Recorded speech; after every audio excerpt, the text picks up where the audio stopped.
Bonjour à tout le monde, je vais vous parler aujourd'hui des énergies et comment les ressentir.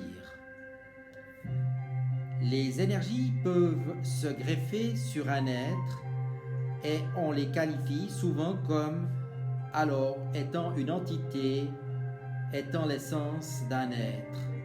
Cette notion rassemble un grand nombre de formes de vie, allant des êtres incarnés dont nous faisons partie, aux êtres désincarnés, aux éléments, aux génies, aux anges et à toutes les hiérarchies.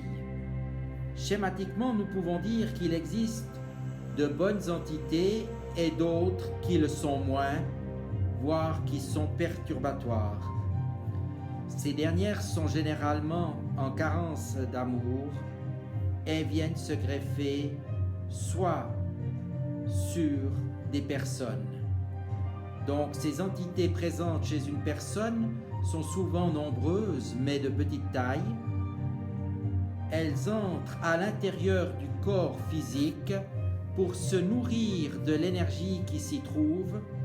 Elles sont généralement silencieuses ou du moins peu bruyantes. Mais dans d'autres cas, elles sont souvent responsables de douleurs, de gênes, de spasmes, de pesanteurs, de pointes de picotement, de chaleur et de froid.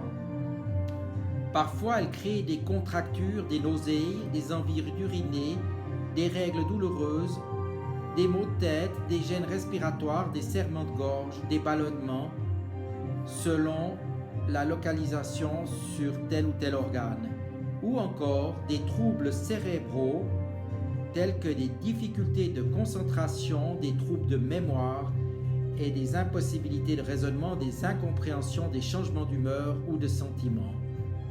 Souvent, ces troubles passent inaperçus ou sont expliqués par d'autres causes par la personne qui en souffre, telles que par exemple le surmenage, la fatigue, l'exercice physique, l'indigestion, etc., etc. Afin d'éliminer ces énergies toxiques ou qui sont très désagréables, je propose divers soins que vous pourrez consulter sur mon site internet que vous trouverez dans le descriptif ci-dessous. Je me réjouis de vous entendre et je vous dis déjà à tout bientôt. Au revoir.